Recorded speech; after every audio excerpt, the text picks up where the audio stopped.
ku tetap percaya, walau ku tak melihat jalan di depanmu. Tak pernah ku ragu, ku tetap menyembah. Apapun yang terjadi di dalam hidupku, tak pernah ku ragu, ku tetap percaya. Jemaat Tuhan yang dikasihi dimanapun Anda berada, Shalom, Shalom. Saya boleh ucapkan selamat pagi, selamat siang, selamat sore, selamat malam, dimanapun Anda berada. Ini hari spesial Pentakosta 2020 jatuh pada tanggal 31 Mei. Saya percaya sesuatu terjadi.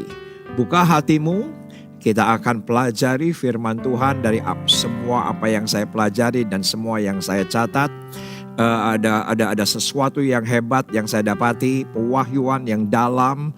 Dan bagi saudara yang biasa membuka catatan, buka catatan Anda, bukan note Anda. Karena saya begitu yakin apa saja yang Anda catat, apa yang saya percayai, yang logos itu akan menjadi rema. Nah, judul tema khotbah untuk Pentakosta hari ini, saya berikan judul yaitu adalah saksi bukan atraksi. Karena saya begitu yakin Tuhan anugerahkan Roh Kudus, semua kita mengerti dari sejak kita sekolah minggu. Kita diberitahukan bahwa kuasa Allah bekerja dalam kehidupan kita untuk kita menjadi saksi dan bukan hanya sekedar atraksi. Karena begitu banyak hari-hari terakhir orang akrobat dengan kuasa, akrobat dengan kemuliaan. Dan oleh karena pandemi ini gereja pada titik ground zero dikembalikan kepada titik nol untuk kita menjadi saksi. Dan saya begitu yakin pandemi tidak akan membuat pembatasan kuasa Roh Kudus bekerja dalam kehidupan Anda dan saya. Mungkin ini justru adalah era yang begitu hebat, ini adalah momen yang begitu hebat, ini adalah momentum yang begitu luar biasa. Karena semua orang membutuhkan Tuhan, ada begitu banyak orang di luar sana ketakutan, ada di luar sana orang begitu cemas. Dan inilah saatnya justru apa saja yang kita kerjakan itu kita kerjakan untuk kemuliaan nama Tuhan. Dari tema ini, saksi bukan atraksi, saya dapat di firman Tuhan yang dalam dan kita akan pelajari, yaitu adalah dari Kisah Para Rasul 1 ayat yang keempat sampai dengan ayat yang ke-11. Perikop LAI mencatat Lukas memberikan salam kepada Hai Theophilus. LAI memberikan tema yaitu adalah Roh Kudus yang dijanjikan. Roh Kudus yang dijanjikan. Bukan hanya janji kepada murid-murid yang pada zaman itu, di mana Yesus setelah penderitaannya selesai, Alkitab berkata penderitaan selesai. Di ayat yang ketiga demikian dikatakan, penderitaan pasti selesai, pandemi pasti selesai, COVID pasti selesai. Tidak ada yang tanpa batas, semua ada batasnya. Yang tanpa batas adalah Roh Kudus, yang tanpa batas adalah anugerahnya, yang tanpa batas adalah kasih karunia-Nya. Nah, yang saya ingin bahas yaitu ayat yang keempat hingga dan ayat ke-11 dan menjadi pesan Pentakosta hari ini untuk Anda dan saya. Dan saya ketika mempelajarinya dihubungi dan kita akan terhubung dengan sorga sendiri. Demikian firman Tuhan dari ayat yang keempat hingga ayat yang ke-11 saya bacakan untuk semua Anda. Demikian firman Tuhan. Pada suatu hari ketika ia makan bersama-sama dengan mereka. Saya harus highlight kata mereka. Ia melarang mereka meninggalkan Yerusalem dan menyuruh mereka tinggal di situ menantikan janji Bapa yang demikian katanya telah kamu dengar daripadaku, sebab Yohanes membaptis dengan air, tetapi tidak lama lagi kamu akan dibaptis dengan Roh Kudus. Ayat yang ke-6, maka bertanyalah mereka. Saya harus highlight kata mereka. yang berkumpul di situ, Tuhan, maukah engkau pada masa ini memulihkan kerajaan bagi Israel? Jawabnya, engkau tidak perlu mengetahui masa dan waktu yang ditetapkan Bapa sendiri menurut kuasanya, tapi kamu akan menerima kuasa kalau Roh Kudus turun ke atas kamu, dan kamu akan menjadi saksiku di Yerusalem, di seluruh Yudea, di Samaria, dan sampai ke ujung bumi. Sesudah ia mengatakan demikian, terangkatlah ia disaksikan oleh mereka. Kata mereka kembali muncul, dan awan menutupnya dari pandangan mereka, dan berkata kepada siapa? Mereka. Sesuatu yang menarik di sini nanti saya akan bahas. Hai orang-orang Galilea, mengapakah kamu berdiri melihat ke langit? Berarti mereka itu bukan orang Yerusalem, mereka itu bukan orang Yudea, mereka itu adalah orang Galilea. Ini penting, kita akan bahas sesuatu yang luar biasa. Roh Kudus 2000 tahun yang lalu dicurahkan kepada mereka. Siapa mereka di sini? Jelas orang Galilea. Saya bacakan dulu sampai habis. Mengapakah kamu berdiri melihat ke langit? Yesus ini yang terangkat ke sorga meninggalkan kamu akan datang kembali dengan cara yang sama seperti kamu atau mereka melihat dia naik ke sorga. Saya akan bagi dari ayat yang keempat sampai ayat yang ke-11, 3 bagian. Nah, yuk kita sama-sama kita pelajari bagian yang pertama, yaitu adalah ayat yang keempat dan ayat yang kelima. Ayat yang keempat dan ayat yang kelima, ketika itu Yesus makan bersama dengan mereka, dan Yesus melarang mereka untuk meninggalkan Yerusalem. Posisi mereka jauh dari Galilea, mereka ada di Yerusalem. Dan Alkitab berkata, dan mereka disuruh untuk tinggal menantikan janji Bapa. Yang demikian katanya telah kamu dengar daripadaku. Nah, kata mereka itu menjadi sesuatu yang penting. Kata mereka itu menjadi sesuatu yang krusial. Mereka di sini menurut saya ada arti yang dalam dan kita akan pelajari. Karena ternyata dari ayat yang keempat sampai dengan ayat yang ke-11 yang sangat menonjol justru adalah kata mereka. Siapa mereka? Ya, mereka adalah para murid. Siapa mereka? Ya, mereka adalah 120 orang murid yang ada di loteng atas Yerusalem. Siapa mereka? Yaitu bagian daripada ketika Yesus menampakkan diri 40 hari di antara 500 para murid, tapi mereka di sini sesuatu yang sangat spesial karena merekalah yang menerima lawatan Roh Kudus. Siapa mereka? Yang pertama adalah mereka yang mengalami perjumpaan dengan Tuhan sendiri.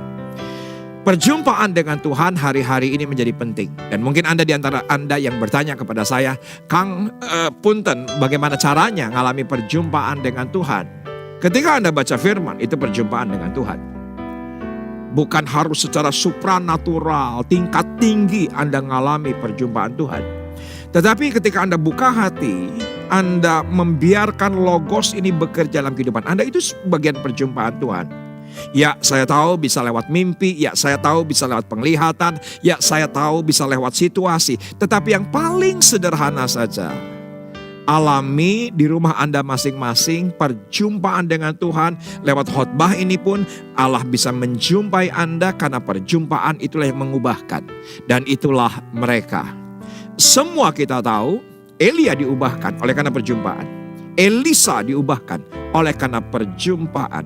Musa diubahkan oleh karena perjumpaan. Simon mengalami perubahan oleh karena perjumpaan menjadi Petrus. Yakub ketika itu adalah penipu, Alkitab berkata demikian, arti harafiahnya mengalami perjumpaan dan menjadi pemenang. Perjumpaan itu menjadi sesuatu yang penting. Begitu pun dengan saya, Muhammad Iza Solihin. Sebagaimana ada hari ini oleh karena perjumpaan dengan Tuhan. Yang kedua, siapa mereka? Yaitu orang-orang yang dipanggil dan dipilih.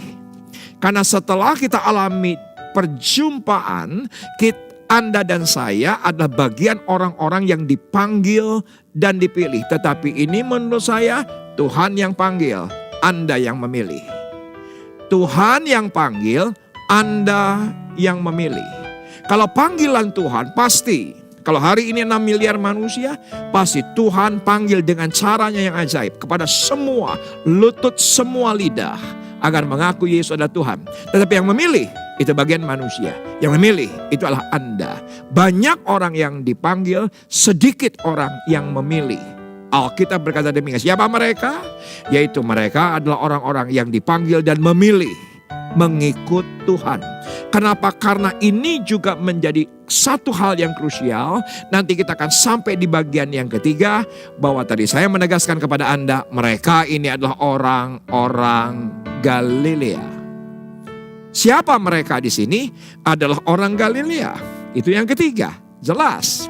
Karena dengan spesifik malaikat ketika mereka berdiri dan melihat langit yang kosong, Alkitab The Message berkata demikian, ada 2 malaikat yang datang spesifik. Para malaikat sorga melihat, tahu dari mana mereka berasal. Yang pasti mereka adalah orang Galilea. Untuk yang ketiga ini saya akan bahas di bagian yang terakhir. Ini ada satu pewahyuan yang luar biasa. Karena orang Galilea begitu menjadi spesial. Anda harus tarik ke Matius pasal yang ke-28. Perikop awalnya adalah kebangkitan Yesus ketika Maria Magdalena sampai di Alkitab dengan jelas berkata di kubur yang kosong itu. Tiba-tiba Yesus menjumpai Maria Magdalena. Menurut kitab Matius, saudaraku, Yesus memberikan instruksi kepada mereka agar mereka pulang ke Galilea. Alkitab berkata demikian. Dan ketika mereka sampai di Galilea, apa yang terjadi? Saudaraku, Alkitab berkata amanat agung diberitakan. Jadi amanat agung diberitakan setelah kuasa kebangkitan. Ternyata amanat agung dinyatakan kapan? Ketika mereka sampai di Galilea. Galilea menjadi sesuatu yang penting. Kenapa? Karena mereka bukannya dipanggil, tetapi juga memilih mengikut Tuhan. Bayangkan mereka ada di Yerusalem karena Yesus mati, bangkit di Yerusalem. Mereka pulang ke Galilea. Tidak seperti para wisata hari ini menggunakan bis AC 4 jam. Saya tidak tahu. Mereka berjalan kaki, orang-orang Galilea pulang. Amanat agung diberitakan, jadikanlah segala bangsa muridku, ajarlah mereka, jadikan mereka pengikutku, jadikan mereka muridku, aku akan menyertai engkau. Itu bukan di Yerusalem tapi di Galilea. Dan semua kita mengerti. Perhatikan, ketika Yesus naik terangkat ke sorga, bukan di Galilea, tetapi dekat Bukit Zaitun. Alkitab dengan jelas spesifik kitab Lukas, yaitu di Betania. Jadi orang Galilea kembali ke Yerusalem untuk makan bersama dengan Tuhan terakhir kalinya. Dan dia berkata, jangan tinggalkan Yerusalem, karena engkau akan menerima janji Bapa itu. Dahsyat. Perhatikan bagian yang kedua, ayat yang ke-6. Maka bertanyalah mereka yang berkumpul di situ, Tuhan, maukah engkau pada masa ini memulihkan kerajaan bagi Israel? Saya begitu mengerti karena lawatan demi lawatan, perjumpaan demi perjumpaan, mereka menjadi firm apa yang Tuhan ajarkan kepada mereka selama Yesus mengajar mereka. 3,5 tahun mengajar dengan intens, mereka sekarang tidak lagi ragu-ragu, tidak lagi bimbang, tetapi pertanyaannya, perhatikan, apakah ini saatnya engkau memulihkan kerajaan bagi Israel? Tentunya bukan. Karena kerajaan sorga bukan hanya untuk Israel, kerajaan sorga untuk bagi bangsa-bangsa. Saya setuju, pertanyaan ini adalah pertanyaan egois adanya. Kenapa saya katakan egois? Karena hanya mementingkan bangsa Israel. Saya bisa mengerti. Kalau Yesus menjawab di ayat yang ke-7, jawabnya, engkau tidak perlu mengetahui masa dan waktu yang ditetapkan Bapa sendiri menurut kuasanya, tetapi kamu akan menerima dunamos itu. Kamu akan menerima Roh Kudus turun ke atas kamu, dan kamu akan menjadi saksiku di mana? di Yerusalem, di Yudea, di Samaria, sampai ke ujung bumi. Ini jelas meneguhkan bahwa kerajaan sorga berlaku untuk semua orang. Ya, saya bisa mengerti. Karena ketika Yesus dijumpai oleh perempuan Samaria, perempuan daripada Kanaan, dengan jelas berkata bahwa aku diutus hanya untuk orang Israel. Tetapi ketika Roh Kudus dicurahkan, itu bukan hanya untuk orang Israel, tetapi untuk Anda dan saya yang percaya, mereka yang menantikan Tuhan, yang alami perjumpaan Tuhan, mereka yang punya karakter Galilea. Saya akan teruskan. Karena ada satu kata yang menarik soal saksi di sini. Saya pelajari Alkitab berbahasa Inggris dari Amplified Bible. Apa itu saksi? Demikian firman Tuhan. But you will receive power and ability. Jadi bukan hanya kuasa, tapi ada sesuatu yang lain, yaitu adalah kemampuan dan kesanggupan. Roh Kudus sendiri akan membuat kesanggupan dan kemampuan yang luar biasa kepada Anda dan saya. When the Holy Spirit comes upon you, and you will be my witness. Bahwa engkau akan menjadi saksiku. Dan yang menarik, Amplified Bible menjelaskan, mendefinisikan siapa itu my witness. Siapa yang bersaksi bukan atraksi. Siapa yang bersaksi bukan akrobat.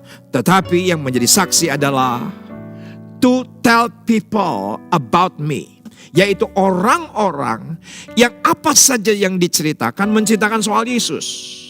Itu adalah saksi. Apa saja yang mereka alami, mereka ceritakan, ujungnya mempermuliakan nama Tuhan. Kalau Anda mengerti sebuah yang namanya adalah pengadilan, pasti ada saksi. Siapa saksi? Yang melihat. Siapa yang saksi? Yang ada di dalamnya. Ya, siapa saksi? Yang mengikuti peristiwanya. Mereka adalah saksi karena mereka mengalami, mereka termanifestasi oleh kuasa Roh Kudus dan menceritakan Yesus. Perhatikan bagian ini. Perhatikan bagian ini. Siapa yang menerima Roh Kudus? Next. Alkitab dengan jelas berkata, untuk jadi saksi bukan aksi atau atraksi, bukan hanya akrobat, tapi fungsi Roh Kudus yang pertama jelas untuk menceritakan siapa Yesus. Untuk menceritakan siapa Yesus. Saudaraku, beberapa hari terakhir saya berkata kepada semua jemaat, semua volunteer, dan ternyata diikuti oleh istri saya, Elsa. Dan Anda tahu, setiap hari Sabtu dia menjadi lebih sibuk dibandingkan sebelumnya. Kenapa? Sekedar pengumuman gereja. Dia umumkan kepada teman-teman broadcast listnya. Dan semua kita tahu broadcast list di WhatsApp group itu cukup untuk 250-an orang. Dan Anda tahu, istri saya Elsa punya 3 grup WhatsApp group. Dan ketika Sabtu pagi menerima, dia langsung broadcast hampir ke 600-700 orang. Itulah bagian daripada bersaksi. Mungkin Anda nggak bisa bersaksi langsung karena ada pembatasan sosial. Tetapi teknologi, apapun itu platform, virtual, itu hari ini kita bisa gunakan. Kita menjadi saksi. Kalau Anda tidak betah untuk diam, itu berarti Roh Kudus sedang bekerja dalam diri Anda. Karena yang kedua, siapa orang yang dipenuhi dengan Roh Kudus? Karena itulah fungsinya, yaitu orang yang terus bergerak, aktif dan berinisiatif. Kenapa saya katakan demikian? Oh ya, karena ayatnya berkata dari Yerusalem, Yudea, Samaria, sampai ke ujung bumi. Itu artinya adalah pergerakan. Itu artinya adalah aktif. Itu adalah inisiatif. Dan saya minta maaf, begitu banyak orang di gereja bahkan punya jabatan pelayanan sekalipun, bersembunyi, kan ini pandemi. Bersembunyi, kan saya nggak bisa kemana-mana. Bersembunyi, saya nggak punya akses apapun. Sebetulnya inilah saatnya momentum yang luar biasa. Misi penginjilan itu diberitakan ke seluruh dunia. Kalau Anda punya Roh Kudus, maka Anda tidak akan pernah tinggal tenang untuk Anda bergerak memuliakan nama Tuhan. Saya mau bersaksi di bagian ini. Saya mau bersaksi di bagian ini. Setelah dari sejak pertengahan bulan Maret, semua kita dibatasi. Sepertinya ketika itu saya berkata kepada diri saya, kita pasti bisa melewati. Saya pasti bisa melewati. Memasuki bulan April, roh masih tetap bernyala-nyala. Karena kita masih melihat kemungkinan-kemungkinan. Saya bersemangat membuat gereja online. Saya bersemangat untuk melayani. Saya bersekutu dengan Roh Kudus untuk mendapatkan pewahyuan-pewahyuan baru. Dan itu luar biasa. Anda bisa ikuti khotbah-khotbah sebelumnya di platform YouTube. Dan apa yang terjadi memasuki bulan Mei dan di akhir Mei. Terus terang, beberapa hari yang lalu saya drop.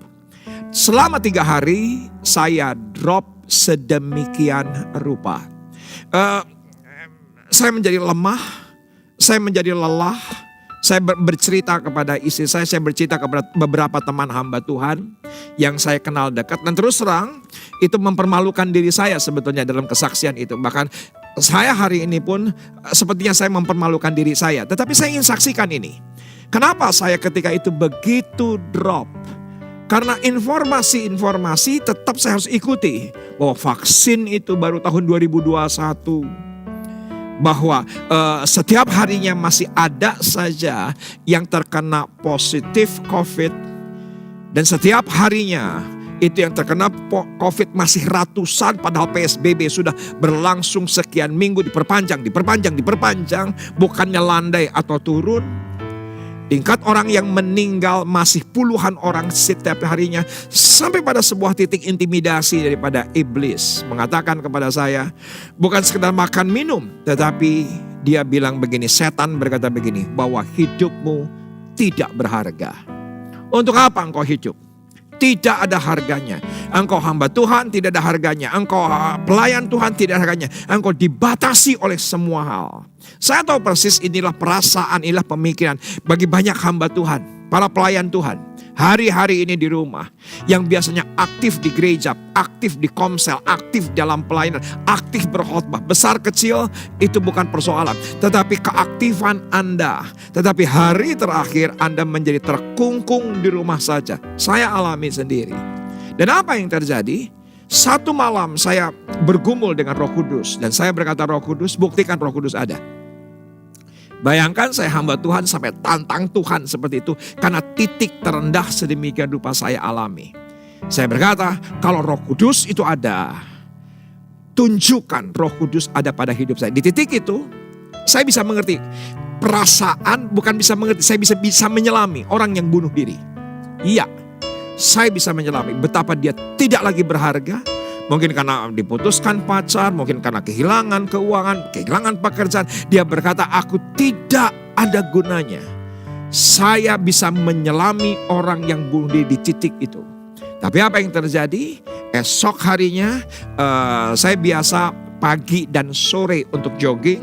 Karena itulah piknik buat saya. Jogging di sekitar rumah, itu refreshment, itu refreshing. Dan apa yang terjadi? 2,5 bulan saya jogging setiap hari. Tapi ada sesuatu yang aneh ketika itu terjadi. Apa?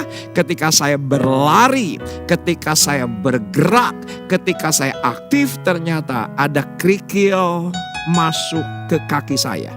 Masuk ke sepatu saya. Nggak tahu kenapa, tiba-tiba ada impresi dari Roh Kudus. Biarkan kerikil itu masuk. Jadi saya terus berlari, semakin melangkah, semakin kesakitan, semakin melangkah. Akhirnya saya tidak bisa lagi berlari, saya hanya bisa berjalan. Dan ketika berjalan saya punya pikiran, aku mau cabut aja itu kerikil, keluar. Tapi ternyata Roh Kudus berkata, kamu ambil beberapa langkah. Dan akhirnya apa yang terjadi? Saya melangkah dengan tertatih-tatih. Bukan karena kaki saya punya masalah, tapi hanya sebutir kerikil ada di dalam sepatu saya. Sekarang saya bisa mengerti. Bukan Roh Kudus yang tidak bergerak. Bukan Roh Kudus yang tidak bekerja dalam kehidupan saya. Tiba-tiba saya berkata, Roh Kudus engkau begitu hidup. Dan setelah itu saya bangkit. Kenapa? Karena saya tahu yang menghalangi itu bukan pandeminya, bukan COVID-nya, bukan gunung PHK-nya.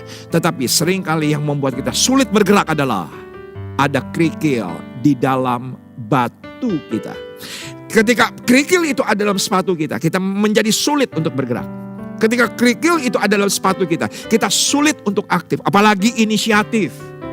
Kejauhan teing, inisiatif mah. Boro-boro inisiatif. Jalan aja tertatih-tatih, terpincang-pincang.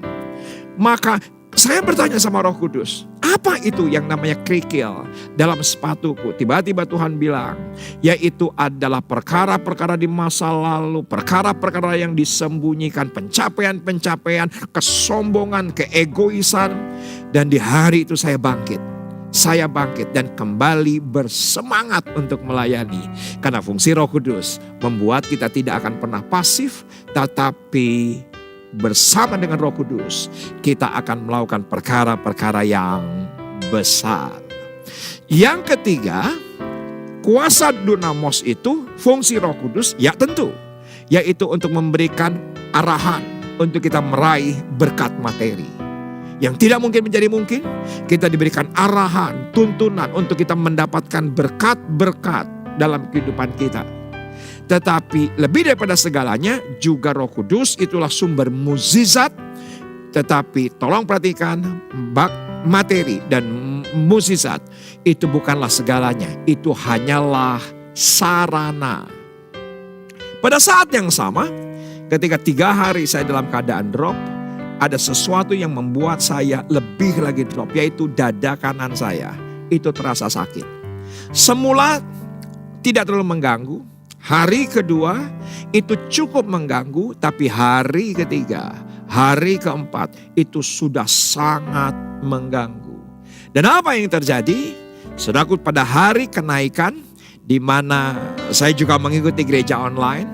Jadi saya kalau hari Minggu rada lucu. Kenapa? Karena saya ibadah dengan khotbah sendiri. Jadi ketika itu, saudaraku, ada lawatan Roh Kudus, saya buka hati. Dan sejak itu sakit yang ada di dada kanan saya tiba-tiba dengan cara ajaib itu tiba-tiba hilang. Padahal 3 hari itu sakitnya luar biasa. Yang namanya intimidasi, kamu kena jantung. Namanya intimidasi, kamu pneumonia. Namanya intimidasi, itu sangat menakutkan. Tetapi ketika buka hati, Roh Kudus bekerja. Tapi saya tahu itu bukan segalanya.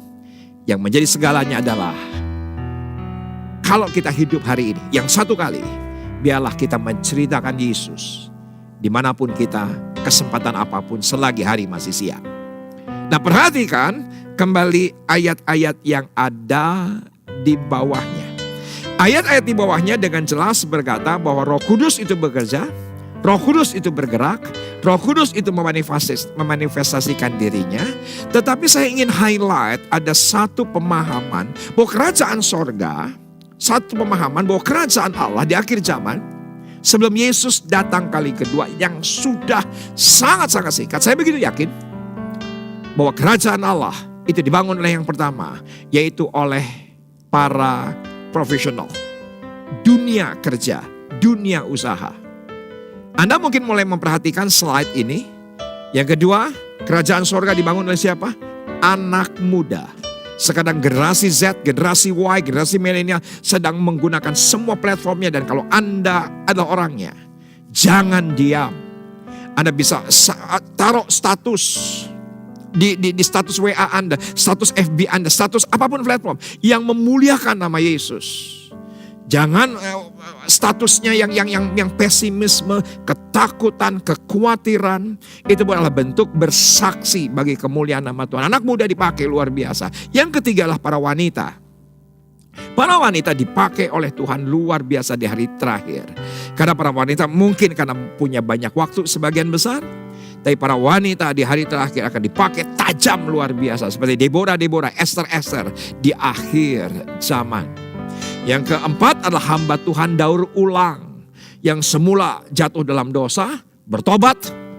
Karena di rumah saja, bukan hanya mata rantai COVID yang diputuskan, tapi mata rantai dosa juga diputuskan menjadi bangkit kembali untuk kemuliaan nama Tuhan. Akan dipakai Tuhan luar biasa. Yang semula jatuh, yang semula jauh, Tuhan akan pakai luar biasa di akhir zaman. Tapi tolong perhatikan urutannya, baru yang kelima hamba Tuhan seperti saya. Mungkin Anda berkata, bukankah hamba Tuhan yang pertama? Oh tidak, tidak sama sekali. Saudaraku, dalam keadaan normal maupun tidak normal, yang namanya hamba Tuhan, Senin ketemu pendeta, Selasa ketemu volunteer, hari Rabunya ketemu dengan majelis, hari Jumatnya ketemu dengan ketua-ketua komsel. Bayangkan Anda yang di dunia kerja dan mimbar Anda jauh lebih besar, jauh lebih luas dibandingkan kami. Anak muda, kampusmu itu adalah mimbarmu. Sekolahmu itu adalah mimbarmu. Hidupmu adalah mimbarmu dimanapun Anda berada. Betapa luasnya anak muda, wanita, dan hamba-hamba Tuhan didaur ulang, dipakai Tuhan. Kami yang hamba Tuhan 100% sebetulnya mimbarnya lebih kecil dibandingkan Anda. Dan Roh Kudus saya tahu adalah untuk Anda. Untuk Anda. Bagian yang ketiga, kita akan lihat, yaitu adalah ayat yang ke-9, 10, dan 11.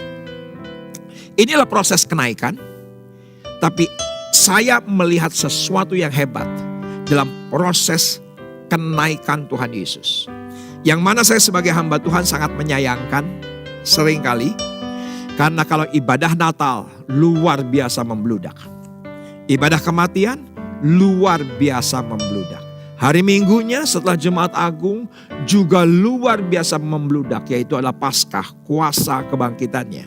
Tapi setelah dari itu, apa yang terjadi? 40 hari kemudian, hari kenaikan, gereja sepi. Saudaraku, Indonesia, pemerintah Indonesia luar biasa. Hari kenaikan tanggal merah.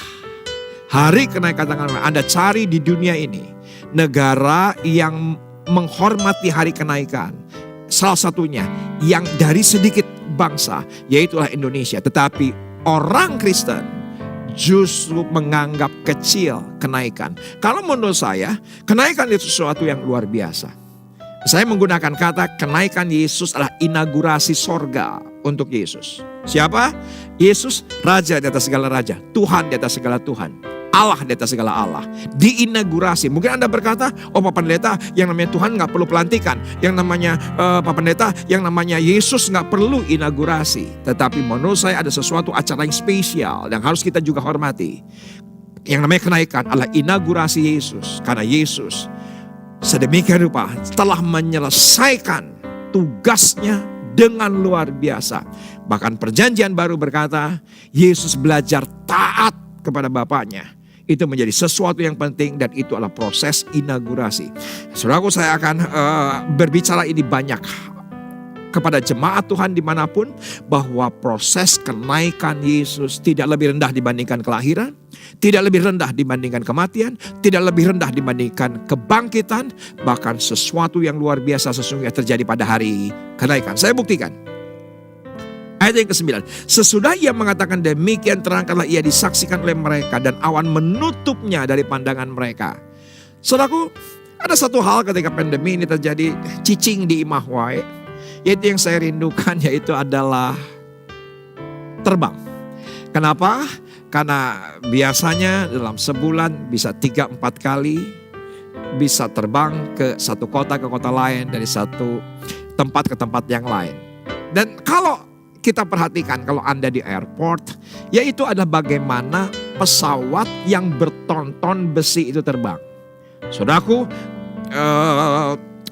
gravitasinya dihitung, daya tarik buminya dihitung, anginnya dihitung, cuacanya dihitung. Dan bagaimana itu pesawat yang tontonan terbang, yaitu menggunakan mesin daya dorong untuk naik sampai hilang dari pandangan kita. Saudaraku, Yesus lebih daripada segalanya tidak menggunakan mesin apapun, yang mana seharusnya menurut hukum gravitasi sesuatu yang di atas kalau dilepas itu harusnya langsung turun ke bawah. Dimanapun, kapanpun, siapapun, gravitasi, benda yang punya bobot di atas akan ditarik oleh daya tarik bumi, itu pasti akan turun. Kapal terbang? Ya, saya setuju, karena ada mesin pendorongnya. Tapi Yesus sedemikian rupa, luar biasa. Dia mengalahkan kebendaan, dia mengalahkan hukum alam, karena dialah pencipta daripada hukum alam itu. Bukankah kenaikan adalah sesuatu yang luar biasa? Perhatikan ayat yang ke-10. Ketika mereka, kembali kata mereka di sini, sedang menatap ke langit waktu ia naik itu. Tiba-tiba berdiri dua orang yang berpakaian putih dekat mereka.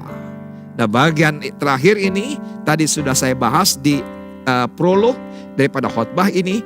Alkitab dengan jelas berkata, hai orang-orang Galilea, mengapakah kamu berdiri melihat ke langit? Yesus ini yang terangkat ke sorga meninggalkan kamu akan datang kembali dengan cara yang sama seperti kamu melihat dia naik ke sorga. Saya memberanikan diri berkata, dua daripada malaikat ini dengan spesifik tahu mereka asalnya dari mana. Ada pewahyuan di sini karena seseorang yang sadar dari mana dia berasal akan mempermudah Roh Kudus memanifestasikan dirinya. Ya, saya tahu persis itu. Kenapa?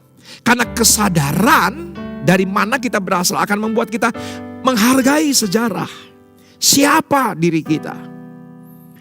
Kita akan sadar sedemikian rupa. Siapa diri kita? Nama belakang saya Solihin. Saudaraku, ketika tahun lalu saya pelayanan di Tasikmalaya. Begitu menikmatinya saya melayani di Tasikmalaya. Kenapa? Karena itu tempat orang tua saya berasal. Tasikmalaya. Saya justru merasakan anugerah yang luar biasa. Iya ya, saya itu berasal dari kota kecil ini. Iya ya, saya berasal dari kampung ini. Dan dikatakan, hai orang Galilea. Kenapa dikatakan orang Galilea? Saya tahu itu dia mereka murid. Saya tahu mereka adalah orang pilihan. Saya tahu mereka adalah orang-orang yang begitu spesial karena kali perjumpaan. Tapi Tuhan, tolong perhatikan pewahyuannya adalah Anda harus sadar dari mana Anda berasal. Sejarahnya dari mana.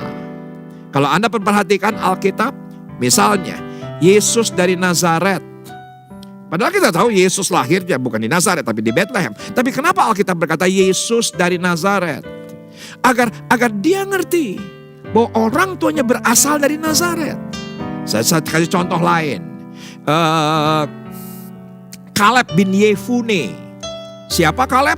Orang yang luar biasa. Dari ribuan orang, 2 orang masuk tanah perjanjian, yaitu adalah Kaleb.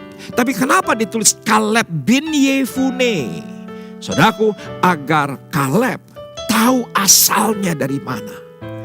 Tahu asalnya dari mana. Itu penting. Saya kasih contoh lagi. Begitu banyak contoh dalam Alkitab bahwa nama ayahnya itu disebut. Saudaraku, padahal anaknya jauh lebih dahsyat, anaknya jauh lebih hebat. Saya kasih contoh, siapa yang gak kenal Daud? Tapi Alkitab Perjanjian Baru dikatakan Daud bin Isai. Kenapa? Agar Daud mengerti dia asalnya dari mana. Itu penting. Sering kali maaf, hari terakhir orang karena modernisme, karena kebebasan, mereka boleh memilih, hari ini saya mau di gereja A, besok saya mau gereja online di gereja B, saya besok lagi mau gereja online, mau cobain gereja C. Anda bebas, tapi saya mau berkata kepada Anda harus tahu dari mana Anda berasal. Anda harus ngerti, menghormati dari mana gereja Anda berasal. Itu penting. Karena begitu banyak orang melupakan. Saya tahu dengan dunia digital hari ini tidak ada lagi jemaat gereja A. Tidak ada lagi jemaat gereja B, tidak ada lagi. Tidak ada lagi jemaat gereja C, tidak ada lagi. Pada zaman sebelum pandemi, waktu ibadah normal, apa yang terjadi? Ya saya setuju, Anda gak bisa pilih pendeta. Anda masuk ke gereja, pendeta khotbah, Anda harus selesaikan sampai akhir. Tapi hari ini di rumah, Anda gak suka, Anda pindah ke gereja lain. Anda gak suka, Anda pilih ke gereja yang sedang hype. Saudaraku, saya mau berkata kepada Anda harus setia kepada gereja di mana Anda berasal. Itu penting. Maka manifestasi Roh Kudus akan dinyatakan. Karena kok bisa-bisanya 2 malaikat itu berkata, hai orang-orang Galilea, supaya mereka tahu dari mana mereka berasal. Yang kedua, dengan kita mengerti kita berasal dari mana, itu akan membuat kita terpacu untuk melakukan hal yang sama kepada orang lain, jiwa-jiwa. Anda tahu kalau hari ini Anda menjadi orang Kristen, Anda orang yang diberkati, Anda orang yang dipulihkan, bahkan Anda melayani Tuhan. Perhatikan, Anda harus mengerti dari mana Anda berasal. Oh iya, melalui si A saya menjadi Kristen. Saudaraku, kalau Anda mengerti, Anda berasal, Anda akan berkata, saya lahir dari misi, maka saya hidup harus menjadi misionaris. Karena semua Anda adalah misionaris. Semua Anda misionaris. Kenapa? Roh Kudus dicurahkan untuk orang Galilea, karena kepada orang Galilea amanat agung diberitakan. Bukan kepada orang-orang yang ada di Yudea, tapi ada di Galilea. Maka orang yang bergerak dari misi, karena Anda begitu sadar, mungkin ya benar Anda lahir bisa saja Kristen, tetapi Anda hari ini melayani oleh karena seseorang. Anda ini menjadi percaya, menjadi oleh karena misi daripada seseorang. Saudaraku, kalau Anda tahu Anda berasal, Anda akan bergerak karena Anda pasti sadari Anda berasal dari misi. Maka hidup Anda harus jadi misionaris. Yang ketiga, ketika Anda tahu dari mana kita berasal, maka kita akan datang dengan kerendahan hati di hadapan Tuhan. Oh Tuhan, saya bukan apa-apa. Saya dulu orang bejat. Saya dulu orang kotor. Saya dulu orang terbelakang. Saya dulu orang yang disisihkan. Saya dulu orang yang penuh dengan kedagingan. Saudara, ketika Anda akan datang kepada Tuhan, tahu di mana Anda dari mana Anda berasal, itu akan membuat kita rendah hati sedemikian rupa. Saya berdoa, saudaraku, lawatan Roh Kudus bekerja dalam kehidupan kita. Kuasa Allah dimanifestasikan dalam kehidupan kita. Kita menjadi orang-orang yang mana Alkitab adalah mereka 120 murid yang oleh karena mereka orang Galilea, maka spirit yang sama turun dalam kehidupan kita. Kita belajar luar biasa dan saya diberkati luar biasa hari ini. Saya mengucap syukur dengan pewahyuan ini yang belum pernah tersingkap sebelumnya. Saya bersyukur kepada Roh Kudus karena setiap minggu saya harus sediakan waktu untuk gereja online. Harus terus pewahyuan. Dan saya merasakan bahwa Roh Kudus itu hidup. Sebagaimana dia hidup dalam hidup saya, juga akan hidup dalam hidup semua Anda.